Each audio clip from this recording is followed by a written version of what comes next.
The Beef and Barnzy Show, brought to you by BowlersMart.com, trusted by bowlers around the world since 2004. By Lightning Strikes Bowl, home of Bowlers Mart Pro Shop. By Platinum Ford, drive the difference. By Fire Lake Bowling Center, 24 state-of-the-art lanes. By True Grit Coatings, drive on our passion. By Road to Grip, king of them all. By 900 Global, striking worldwide. Hey guys, welcome back to the Beef and Barnzy Show. It is the Beef Stew Show today. Chris is still selfishly bowling the PBA 50 stop. He is looking like he is going to maybe lead again. Well, yeah, he's almost got a 100-pin lead going into the last game. So, yes, he is going to lead again. And for all of you guys keeping count, that so far has not been the optimum solution for Chris winning. But he did make the show from the number one seed last week. So, fingers crossed. Chris might join us for the last 10 minutes of the show. Real quick, Major Maria, cheering for Maria tonight on the PWBA Tour Championship show. For those of you who don't know, I bowl league with Maria on the same team. So me and my wife Tina are making our way up to USA Bowl this afternoon to watch the show. Tina is representing the USBC board. She's going to present the check. So she's kind of hoping that she presents the check to her teammate. So that should be a bit of fun. Shannon Pluwowski went absolutely batshit crazy yesterday. She shot 460 over, I think it was, for the last 8-game block, having started 220, 190. So do the math on that one. She had a nice 40th birthday. We got back from Lubbock. I went up with Barnes 2.0, as Chris calls him, and me and Ryan made the trip up. We both made it through to the finals, but neither of us put on a great show in the finals. But we are going to be joined by the mayor of Jonesboro. Everybody says that Jonesboro is difficult, except Matt Russo. He's now won the last 2 events, wire to wire this time. So let's welcome Matt to the show. What's going on, buddy? How's it going, Stu? Good to be part of Beef and Barnzy. I've been watching you guys, and I'm just excited to talk to you. Yeah. It was a very odd tournament because there was almost like a 3 or 4 groups of people. There was you by yourself, and then there was somewhat Spencer by himself, and then there was everybody else. The left appeared to have an advantage overall. There was quite a few lefties up there. However, you were as many ahead of the next lefty as any lefty was ahead of any righty. So what was it that allowed you to, basically be on a different planet to everybody else? I mean, you were averaging, I think, 248 going into the last round. So what was it about that matched up to your eye, or you'd like to see, or put you in the comfort zone?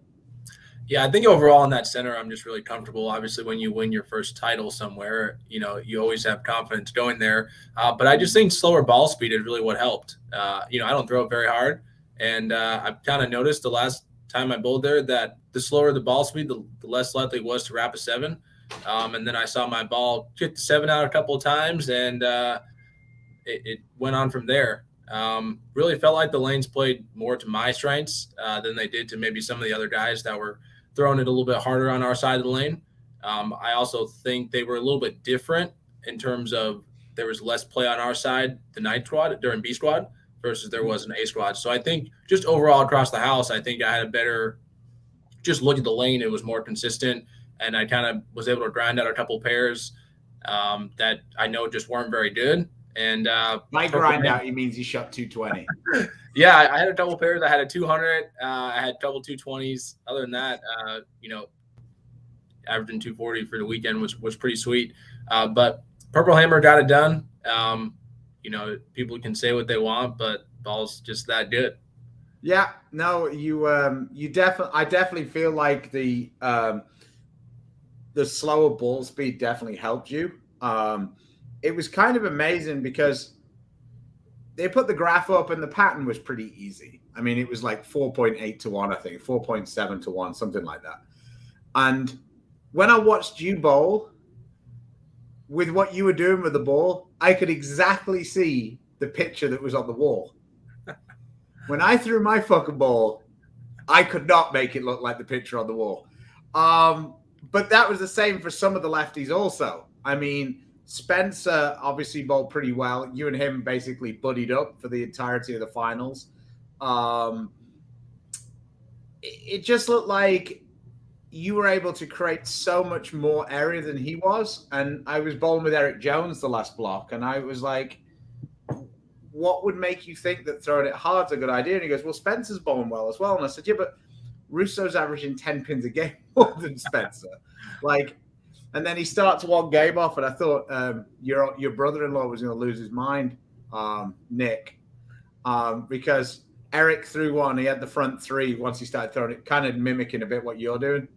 And he threw one really slow. It went way to the left, and it stood up, and then it just roared back and struck, and he turned around and goes, found it! And Nick lost his shit. Yeah, that was just something that I noticed. Anytime it was a tad left, if it was slow enough, it wasn't going to overhook, but it would pick up a good amount. I never see on that pattern, because we bowled on that pattern a couple times. Mm-hmm. We bowled on at the league and then just a couple other events. I never saw throwing it hard be the option. I figured, might as well, if I don't have to throw it that hard, let's not have to do that. And watching Spencer bowl definitely clarified that for me. I think that's what helped the second round was bowling with Spencer, because he was throwing it way harder than me, and he would 7-pin a couple more times than I did a game. So I think that's kind of what helped me just crush him the next day, and just wanted to finish it off. Oh dear, this is going to make me laugh a little bit, because it's not necessarily fair, but it's funny. He says, I don't care if people throw the purple or not. It's when you have some pros that will only throw the purple even when they can't hit the pocket. Packy. We don't even need to address it. I just wanted to highlight it because I thought it was funny. I feel like you know what? I'm going to take a photo of this. Send it to Packy.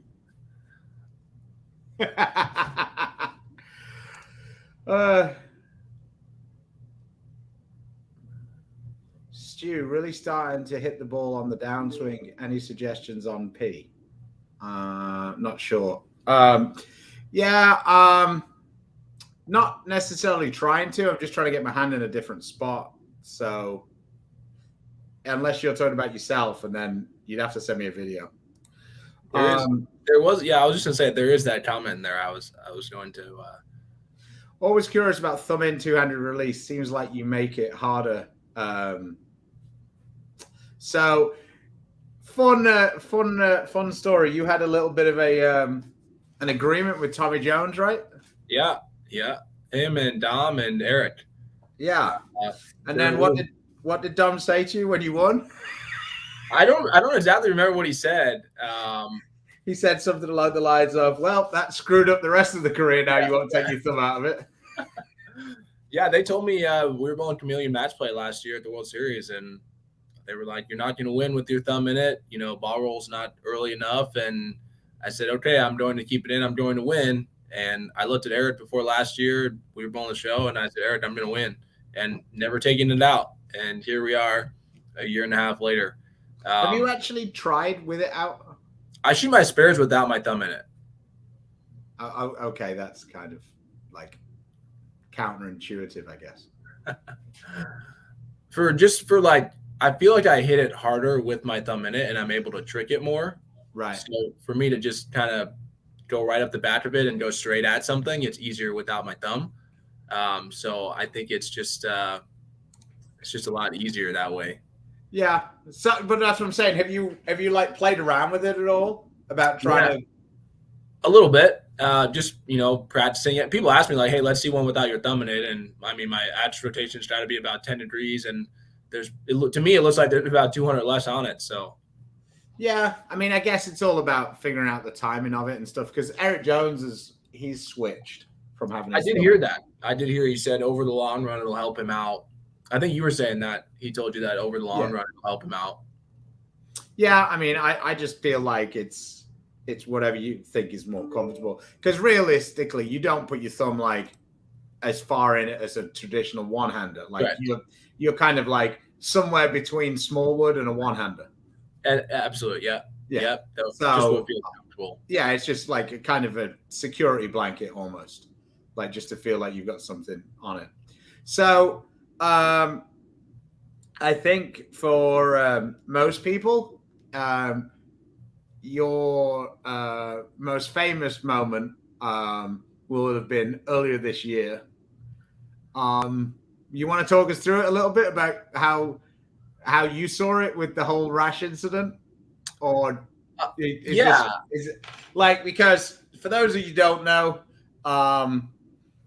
Sean was not the greatest sport in the world, and I think in his own mind, I think he felt like he'd lost. I don't really think he did it to try and put more pressure on you as such. I just think that he was just not really cognizant of the score.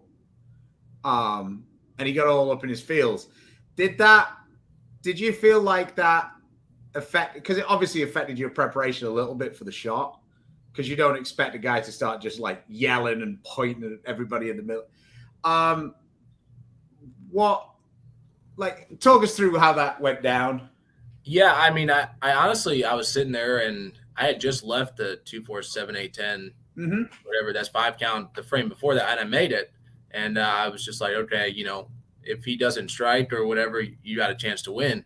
And kept doing the score in my head, and I was like, oh, wow, like I'm actually going to, win after I think he doubled or whatever. But then all of a sudden, like, it just went crazy. Like he started saying stuff and people started moving around in the crowd. And I just think there was a lot of things happening at once. And for it really being my first national show, I kind of didn't really know what to do. I could have re-racked, I could have done a lot of stuff. But at that point, like, I was trying to process, is that directed towards me? Are you directing it towards the company? Like, what is the motive of this? All while I'm trying to get up there to win the show.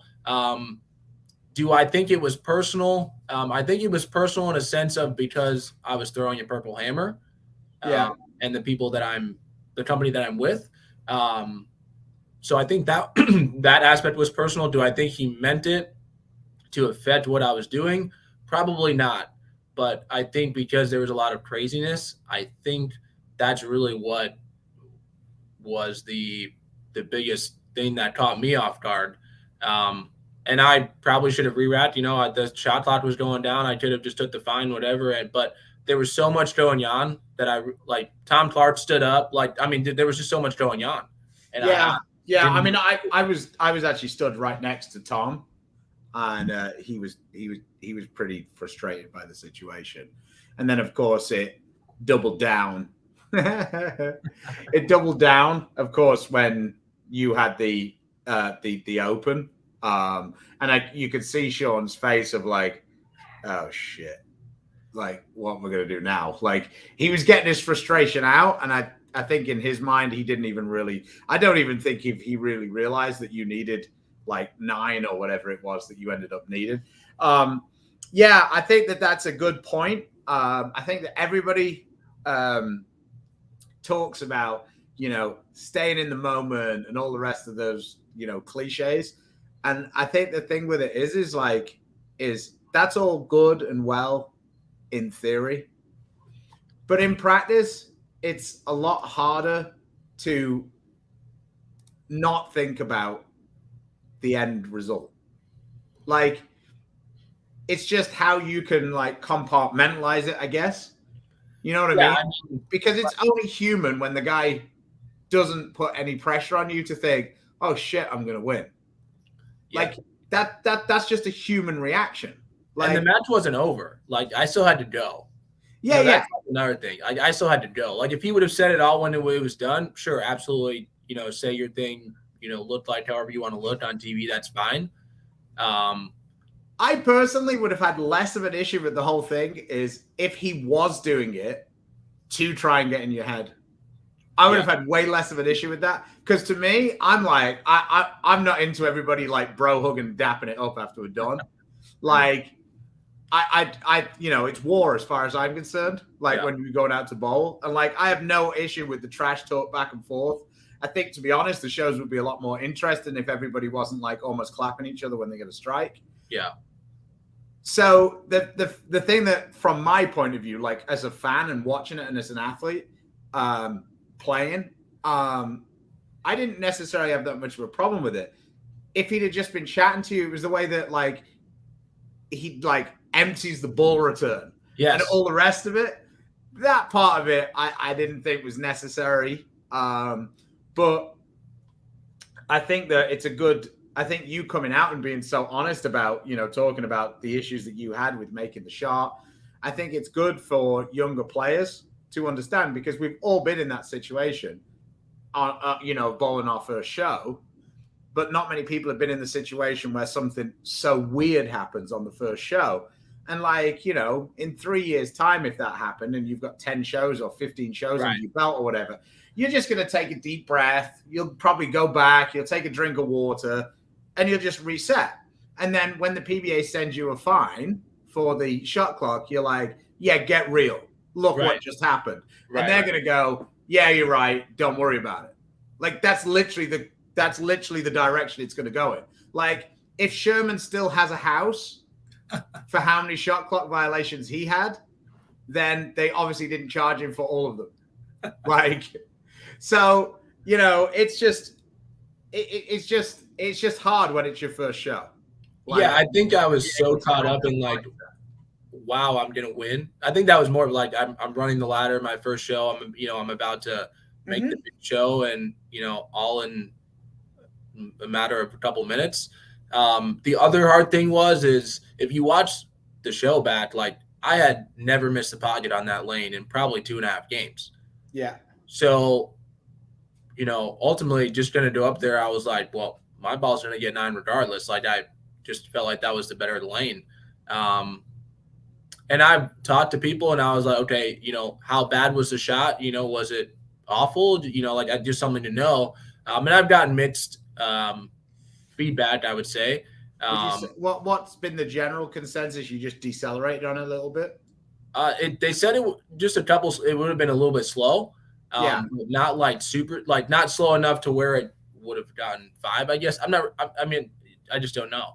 And that's obviously a hard one. I mean, I know that Chris had a lot of issues with that when he was on tour, and one of the things that he's credited Baker with was Baker was able to see what his miss was and what was causing it, and then it wasn't necessarily eradicating it. It was just knowing that when he was under pressure to focus on whatever that thing was to stop it from happening. And I guess once you get a little bit more experience under your belt, you kind of know what your miss is. Yeah, and that's a conversation I have with Parker, actually, because it happened. I mean, he's a pretty good person to have that conversation with. It happened at the league as well, when I got 5 again. So I was glad to not get 5 when I bowled EJ. But generally the miss is a little bit slow and to the left to where it just picks up a little bit harder. So I definitely just need to stay more aggressive, making that shot regardless. And I even moved 1 extra just in case. So it's just, like you said, figuring out what is going to be the best way to counteract, somebody in that situation. Yeah, it's like it's just like a routine thing, I think, because if you start thinking about what the bad miss is, then it's self-fulfilling. Yeah. So it's finding a good a good mix of having your routine and whatever, but also being aware of it. Like I say, I think you having that access and chatting away to Parker. I mean, there's pretty much nobody on the left side who's bowled in those situations as much as he has. And then just in general, like he's thrown a few shots for the wheat in his life. Yes, just a few. And he's still doing it right now on the senior tour. Robert Miller says, I want to say the Ninja Turtles jersey was on point. Which jersey company do you use? I am with High Five. Right. So if you want to get hold of that, that's a High Five That is. thing. Does your two-handed no thumb style take pressure off your wrists? Well, he has thumb, so don't know. I think he wrote it. So he says with thumb afterwards. Okay. So do you think that takes pressure off your wrist by having your thumb? I've actually never noticed that. I've never actually thought about it that way.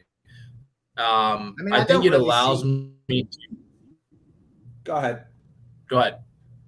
I think it allows me to be a little bit, I guess, kind of tucked with my thumb in it, because you're kind of stretched over the ball versus flattening it out if it was just my fingers and the ball lays on it. But I've never thought about the pressure that I've never noticed. Yeah, I don't think many two-handers struggling with that. Yeah, I think it's more control for me. Like, I've got more control on it with my thumb in it. So Adam says he saw you at the league this year and he wants to come and watch us again at the Tournament of Champions. Well, that's cool, Adam. Yeah, definitely. We'll see you out there. Hopefully we're back in Ohio again. That kind of thing would never happen at a JPBA event. Never. Too much respect for the competitors sponsoring the event. Yeah, I mean, I guess the thing is never say never. Yeah, I think that's just the Japanese way. They're not really as confrontational as the West, like. So that's kind of, the Western world is a little more confrontational. I do have to ask, since you're on another brand, what are your thoughts on the Purple Hammer? With the Brunswick one, or just in general. Well, I mean, you can say in general, or I feel like I have no issue with the Brunswick one at all, because I think that other companies are allowed to have balls that are good too, like from a principle. I have a significant issue with the Ebonite one. I've been pretty, it's been found to be significantly softer several times, and I don't know why we're still going round in circles about it. I think it's dumb. I'm quite a big fan of the PBA's 2-year rule. I appreciate that that's not really practical for the USBC to adopt, because we basically have players who have nearly unlimited access to equipment. So we can have rules, but that was my point the whole time. I feel like if there's any rules about balls that shouldn't be legal, then that's a PBA thing. I don't really see it being a USBC thing. I don't think, in my mind, that any of the balls have quite the same. I don't think that the differentiator is as tight in regular USBC competition as it is in the PBA. I think that in the PBA you have, 70 guys bowling or 100 guys bowling, and realistically there's anybody could win, and there's a real small amount. So once you give guys something that's outside the box, a big advantage, then it is a bigger issue than it is in USBC competition. Right. So that's why I kind of like the 2-year rule. When I watch the Brunswick Purple Hammer go down the lane, I don't see guys using it on the right side for 6 games, for the whole of a 6-game block. All right, Chris. Whereas I did see that with the Ebonite one, and that kind of doesn't really make sense. So that's kind of where I sit with it. I do think that we need to take a stronger look at lane conditions just in general. I think that we're still basing everything off 2004 for the way they create the lane conditions, and synthetic lanes are a lot older than they were before. It doesn't seem to make sense that every pattern we bowl on, a certain group of guys can use the same ball. That doesn't really make sense to me in my mind. So that's kind of where I see it. I don't really have a problem at all with the Brunswick iteration of that ball. I did have a big problem, and I felt like the players who did have a problem were vindicated. And that we had basically 4 years of a merry-go-round that could have been stopped if they'd just applied the rules, but they didn't. So we've done it to death, basically. but yeah. So Chris, number 1 seed again. Let's go. Nice ball. Let's go. One time, baby. Trying to channel my Russo a little bit. Let's see. You both did this morning. Nice block. Nice block. Yeah, it's fun here, but the approaches took care of a significant group this morning. So Yeah, I saw Walter was throwing it one step. yeah. You literally, with a 10 sole on, your foot will not move 2 inches in the front half. The last panel is Gen 2 Pro Ambilane, the textured stuff. So that's the only thing that makes it somewhat okay. I'm still using a 10 with partial leather on the heel, but yeah, before you get there, it's heel toe. There's no slide in that first step, not unless you'd like to fall down. Yeah, I saw one guy went halfway down the lane. I noticed off the camera. Yeah, he went halfway down the lane. Yeah, it rained this morning, but I mean, this is how they were when we came in the first day, and Eric Pearson did a whole bunch of work, and they were using something in the settee on the laminate that gets up on the approach and makes them really tacky. Plus, it's this part of the country. Yeah. Built on a concrete slab and things like that. But yesterday they were actually pretty good.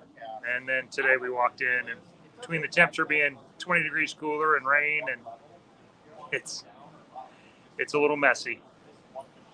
So, but fortunately that last panel's okay, because if it wasn't, it would, they would be really, really tough. So. Jason Pavlenko says, old guys plus bad approaches equals no dice. Yeah. Get the ambulances on call. Yeah.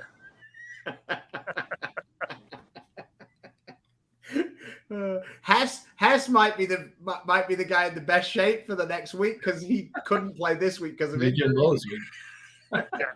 Angelo and Haugen had pre-planned well for this one. So. Yeah, they plant. Don't they plant, right? Yeah. I mean, surprisingly not doing as well as you would have thought. Haugen kind of backed into the cut. He's shot 170, 180 to hang on in 23rd.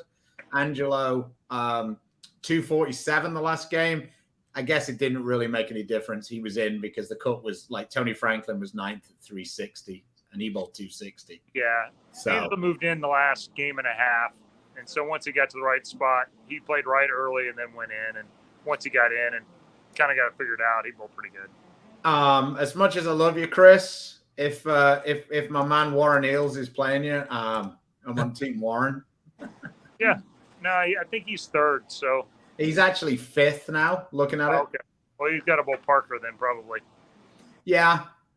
So we'll see. Maybe he could convince Parker that he's going to beat him with the threat of the no-fly list. Yeah. Warren has pretty good strategy for the rest of it. He's throwing that UC3 on 46 feet, bolt strategy. He's going with the Matt Russo plan. I was just about to say that's what it takes, man. Yeah. Well, he was doing it from about 15 though to about 12. Yeah, we weren't there. Let's be honest, urethane has been around since the 80s. The Rhino Pros were urethane. Well, the Rhino Pros were reactive, but the first Rhino Pros weren't they just rhinos though? Oh yeah, they were just rhinos. That's true. So and nobody used them for about 25 years. And now, if Russo could find one, he'd probably have one in his bag just in case. I bowl doubles tournaments and lead with a guy who only throws teal rhinos, and he runs them over. He's left-handed. Mine was the purple one. I like the purple one, and I also like the Rhino Pro Pearl. When I couldn't bowl, I averaged 245 with one of those. So they were my dig. I'm not sure they'd work out too well now. I think they'd be tracer bullets. Yeah, there's not too much hook. There's not enough hook for those now. Adam wants to know what balls you use, Chris. I actually finally drilled a new gem, and I used that for 3 games, and I threw a Zen again, the last 2. So, okay. So, real quick, Matt, did you keep track? Because I know you're a bit of a bowling geek like us. Did you keep track much of the women's scores this week? I watched a little. For most of it, I was watching it. Yeah, I watched Shannon Plowski run him over yesterday. Chris, did you see Shannon's last 6 games yesterday?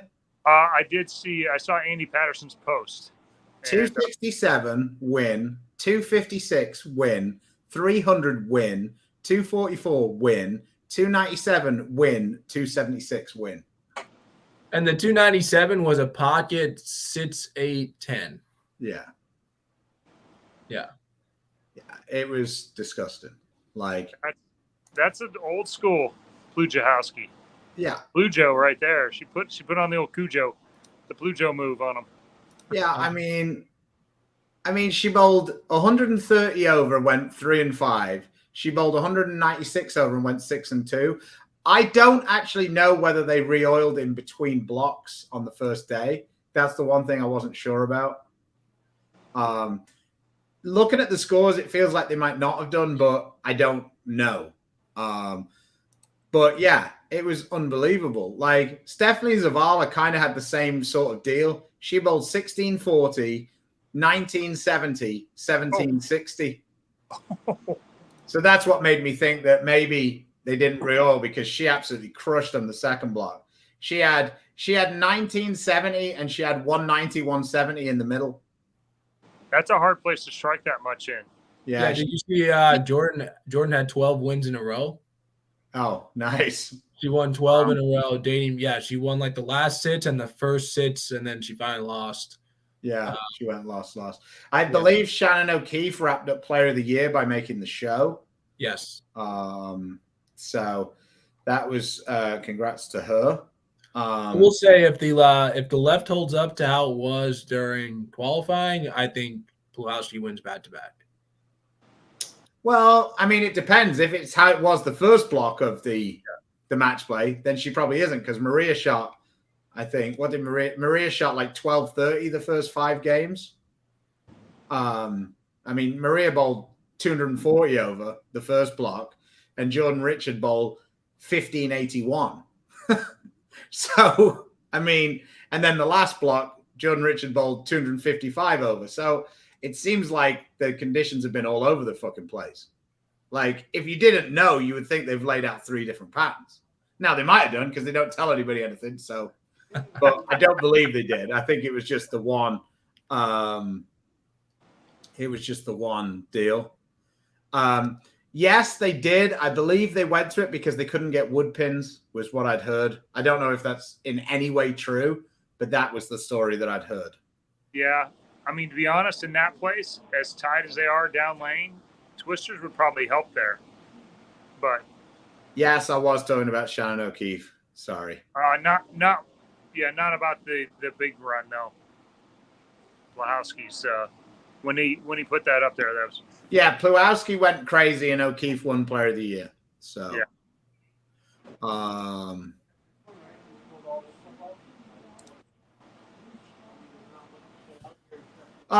Shannon is insane. Why does it always seem like female bowlers have the smoothest form? Because you're biased? Well, I think because Chris Praith is way smoother than Shannon. I think it's a form of when you weigh 125 pounds and the ball is more than 10% of your body weight, if you're not technically sound, it makes it pretty hard to get it down there. Chris's favorite. I think they're bowled on lanes we haven't bowled on all week too. Things could change. Oh, yeah. Why not? I think that's happened to Shannon a couple of times where she's been like a number 1 seed by a boatload. Yeah. And then she's turned up. And actually, I believe last year it was the opposite. She snuck in, or she wasn't the highest seed. And I believe that she then got on the TV show and she had a look she never had before. and she bowled really good in Reno.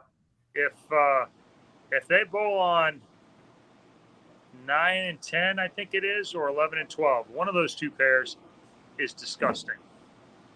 Right. Well, they bowled on those pairs.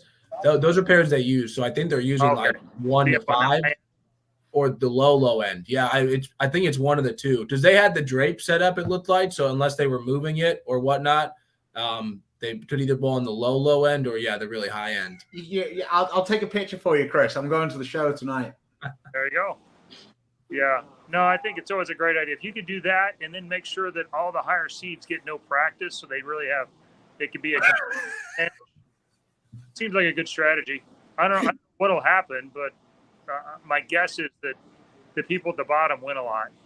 The thing that I didn't really understand, like I get the whole deal when you have like say the PBA at the World Series. We were there for like 2 weeks.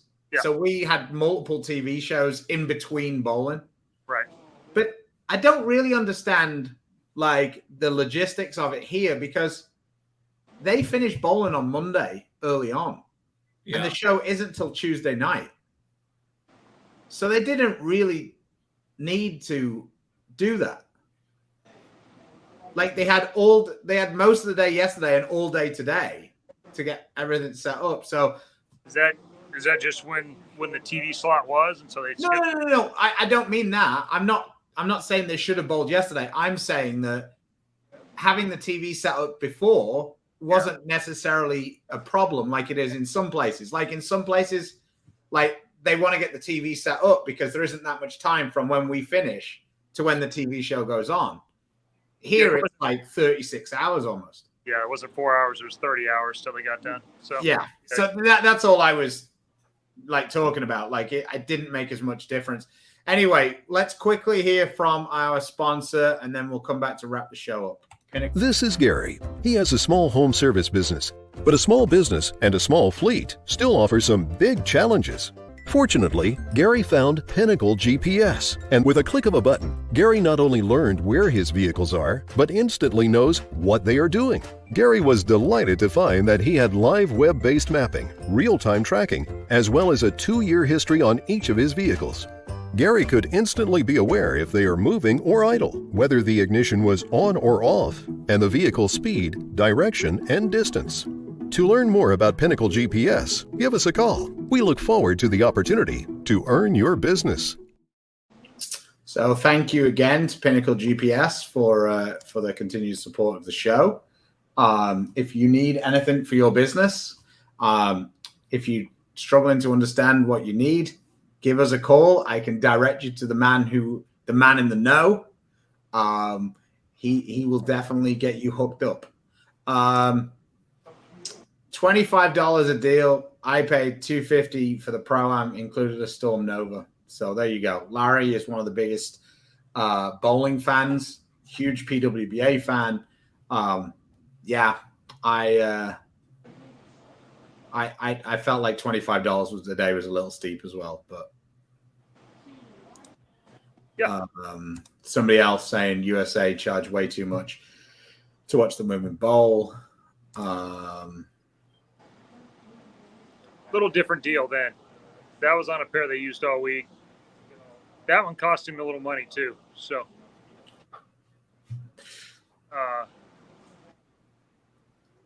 yeah, it is there is.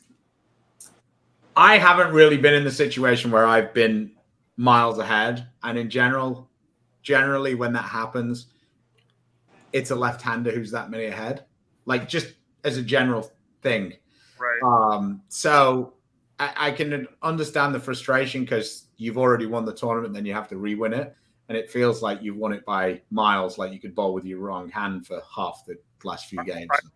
Ironically, that's part of the reason why patterns are always posted now. So things like that can't happen, and there's no.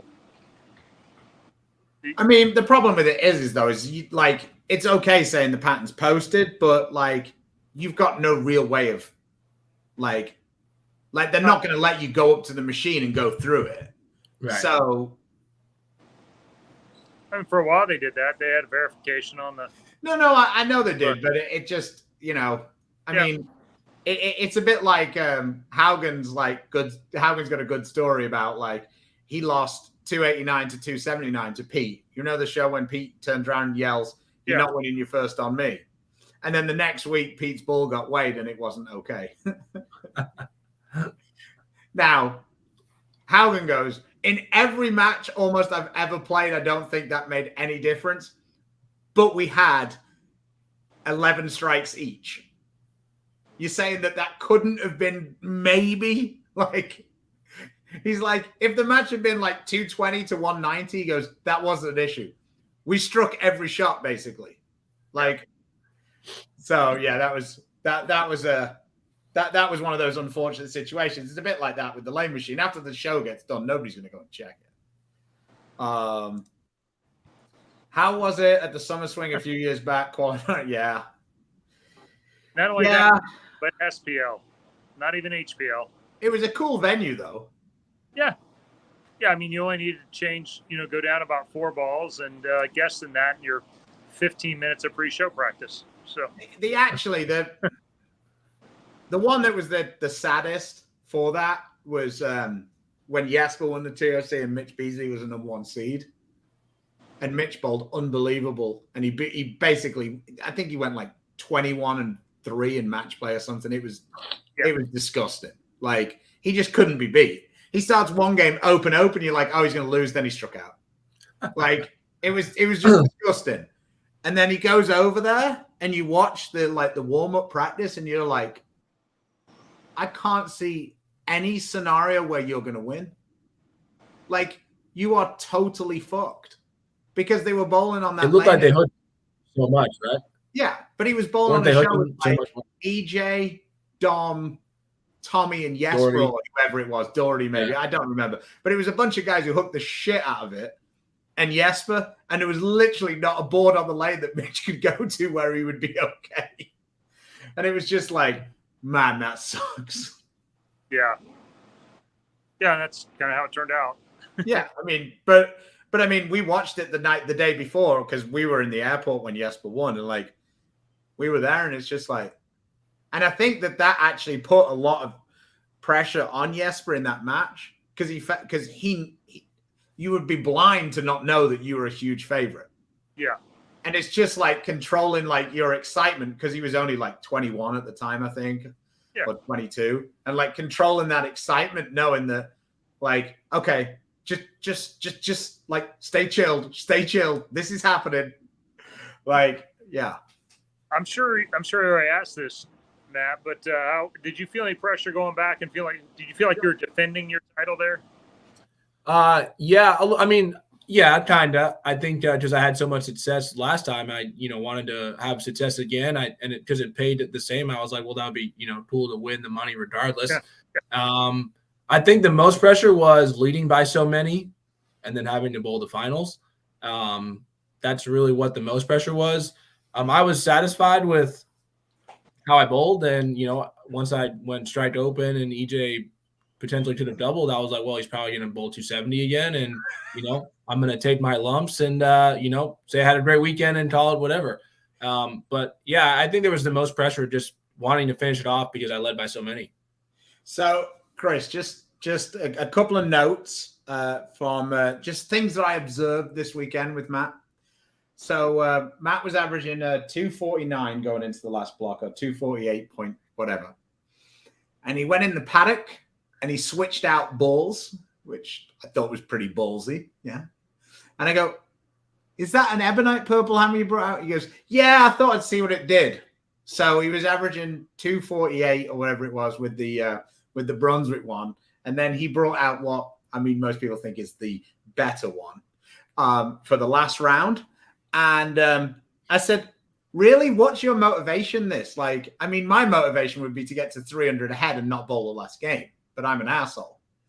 And he goes, no. My motivation is to average 250. Because I need like 1020 the last block. And like, to be honest, most people there were like, yeah, he's probably going to do it. Yeah, probably. Frankie had a fun time. So we bowled the morning block. Frankie doubles in the 10th. And Maldy walks past him and goes, well, that was stupid. Because when he doubled in the 10th, it meant he had to bowl the next round with Russo and Robarge. Which didn't seem like it was that big of a disadvantage until he got demasculated the first game where Frankie felt like he bowled okay. And he bowled 230 and Russo bowled 289 and Spencer backstroked to 245. And then I think a couple of games later, Frankie bowled, I think it was 220, 225, something like that. And he goes, I felt like I bowled a really solid game, and it felt like Russo didn't throw a strike at all, and he bowled 228. Like worst game of the tournament for 220. Yeah, well, that's what he said. He ground out a couple of games. I said, by grind out, he means he averaged more than all of the right-handers that game. How does that? You know, I do like the Brunswick Purple Hammers way more than the Ebonite ones. I think because the shape is so different. But I did try it, and I went high, and then I moved, and I left the like 3-7-10. So that one right back in the bag, and just. So do you feel like that the Brunswick one is a little earlier, maybe a little smoother? I actually think it's Twitter. It's earlier, but I think it's Twitter. Oh, okay. All right. Yeah. It's a little more responsive. Yeah, which ultimately allows you to move, across the lane with it better. So Dave Lamont was doing the commentary, and you left a 6-8 the first frame, and Dave made it sound like it was the one of the worst shots in history of bowling. Like he just got a little confused by it being a split. And what did you do? Did you just chase it further in after that? No, I just threw it better. I didn't throw it very good. Yeah, Okay. It wasn't. I thought the right lane was the better lane. So did Spencer, and then he opened twice in a row to start on the lane he was going to finish on, so it didn't seem like it was a good idea after that. Yeah, and I figured, well, I'm going to start on it just in case it end up getting bad. But yeah, I just made sure I threw it better, and then I threw one left, and it hit the 7 out, and I was like, well, if EJ doesn't keep striking, I'm going to win. It's a nice feeling. I missed one a little left. It came back. It annihilated the 7. I'm like, yep, you're screwed. I feel like that, but it's generally Tuesday night in league bowling against, guys who actually work for a living. Gerald says, what favorite balls of the new balls that have been recently released for you, Matt? I'm going to say the Diva is pretty good. Use that one a lot.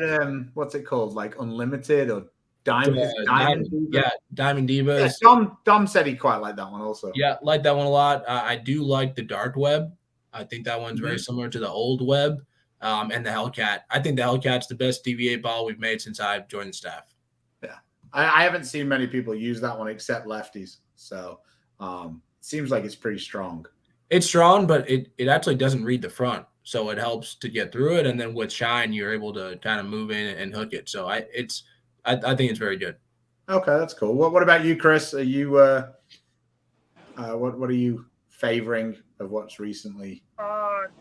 The reality check has made the bag for sure. I think you've had some success with the Infinite once you polished it. Yeah, and the Infinite I basically used the whole week a couple of weeks ago. Kind of gives a reality shape with a much more responsive cover, and so that one's been pretty good, and got a spot in the bag as well pretty quickly. Those two are not that similar, so even though they seem like they should be. Yeah, it seems like it should be, and the Infinite's more the reality shape. The reality check is actually more like probably the closest to a UFO alert for me. Yeah, it's definitely quicker for me. Yeah, quicker and then gets a little forward. So yeah, 100%. Yeah, I see that exactly the same. I like the Infinite. I do feel like the Dark Moss has I think that one's going to be dangerous. I think we're going to late blocks. I think you're going to see a lot of people do some damage with that one. Yeah, we bowled on nothing but 43 feet longer since that's came out yet, so I don't have any idea yet. Yeah, and of course you don't really get to the point.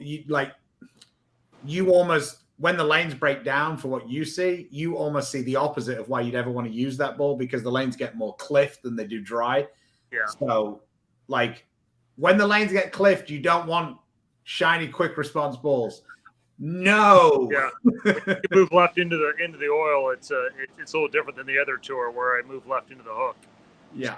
So, Ocean Vibe and the Stealth. Any thoughts on those, Matt? Yeah, Ocean Vibe actually reminded me of the old vibes, just a little weaker. Definitely feel like this one is a little bit cleaner and more rolly than the Onyx was a couple years ago. Definitely really good on the house shot. I think the Ocean Vibe will be good for that. Stealth Ball, threw it a lot when it first came out. It just hooked so much. I can't really throw it on very many patterns. Probably 43 or 44 and more, which we really don't see. And it's Purple Hammer time anyway. So it's hard to keep that one in the bag. I think the Dark Web kind of is a little bit weaker from what I can tell. So I think that's where that one plays more for what I like to see. But guys I've seen throw the Stealth, absolutely love it. Yeah, I guess for you as well, like with your slower speed, you're really looking for balls. When the Purple Hammer doesn't work, it's generally because it's probably hooking too early. So you want something that's going to clean through it. So using a super strong reactive ball is kind of pointless. I got a chance to look at the Stealth up close last week as Parker shot 530 for his two. It looked all right. That's what I heard. I talked to him and he said, yeah, dude, the Stealth, the only time he threw it was against you. So I apologize. Yeah, it's great. Super. All right, Matt. Well, we appreciate your time. Thanks for coming on. Congrats again. Mike Flanagan says, hi, big fan of Stu Williams. The other two are decent, I guess. Yeah.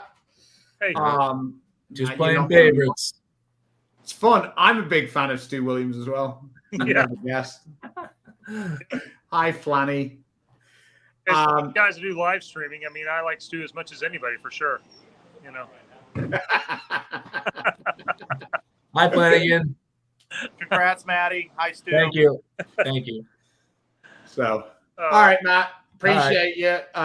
Hopefully we don't have you on again because it'll mean that you smash my face in again. So, see you around. No doubt catch you before the end of the year.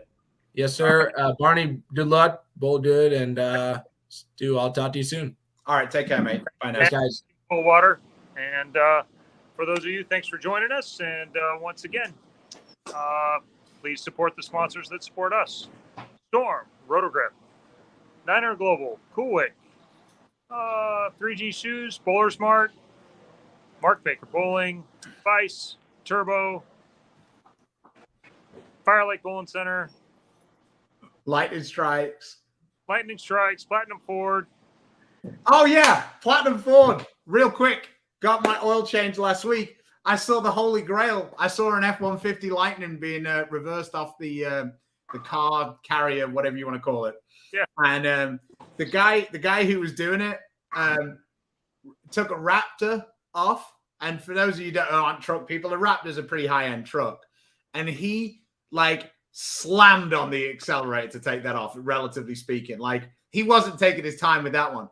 With this Lightning, he went about an inch an hour. He was petrified taking this thing off there. So, of course, me being me, I had to give him a bit of a hard time about it. And he goes, do you know how hard it is to find an extra wheel for this if I scuff one of these wheels?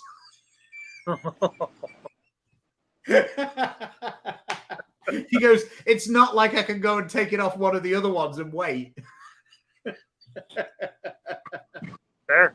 So yeah, Platinum Ford, they are starting to get their F-150 Lightnings in. So yeah, cool. It's cool to see it. So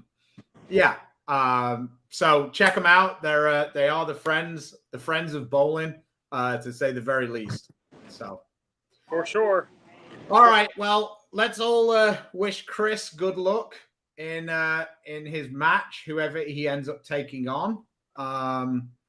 Yeah, let's get on with it, Chris. All right. Good Thanks luck again, guys. Thanks for joining us. Take it easy, guys. Bye.